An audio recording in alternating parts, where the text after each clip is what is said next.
Alright mga amigos, WBO World Junior Welterweight and Ring Magazine Champion Teofimo Takeover Lopez mukhang may matinding plano po mga amigos kasama ang Top Rank. Dahil sa latest report, heto po ang hakbang na ginawa ng Top Rank. Nagpadala sila ng kahilingan sa WBO at umaasang pangalan ng Super Champion, si Teofimo Lopez.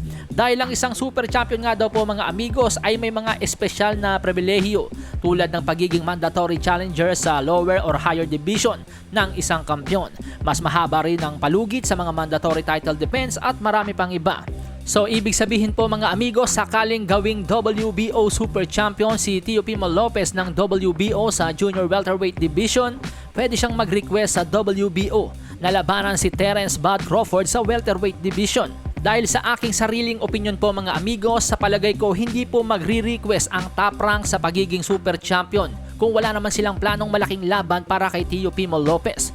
Alalahanin po natin, nagpahayag ng kanyang pagre-retiro itong si Teofimo Lopez matapos niyang talunin noon si Josh Taylor sa kadahilan ng maliit ang kanyang tinatanggap daw na bayad. Kaya naman kung gusto ni Teofimo Lopez ng malakihang premyo, dapat lumaban siya sa mga bigating pangalan at mga popular na mandirigma. At ang mga malalaking pangalan sa kanyang dibisyon ay sina Ryan Garcia at Devin Haney sa 140-pound division. Pero mas malaking salapi ang nag-aantay sa 147 o welterweight division kung maikakasa ang kanyang laban kay pound for pound king Terence Bud Crawford. Dahil ibang level na po si Crawford ngayon matapos niyang talunin si former Unified World Welterweight Champion Errol "The Truth" Spence noong nakaraang buwan ng Hulyo. Talagang bumulusok pataas ang kasikatan ni Crawford. At sa aking palagay po mga amigos, dahil sa free agent naman talaga si Terence Crawford, matapos ang kanyang 2 or 3 fight deal sa PBC, pwede na ulit siya maipagnegosasyon sa Top Rank.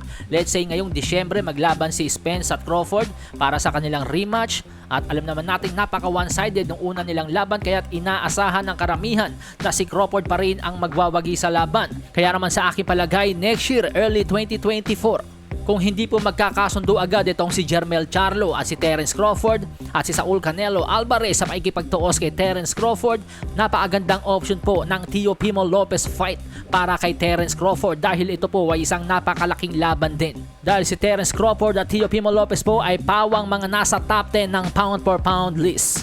At huwag din po nating kalilimutan, medyo personal ito kay Teofimo Lopez dahil ang ilan siya ang kinikilalang kauna-unahang 2 division undisputed champion.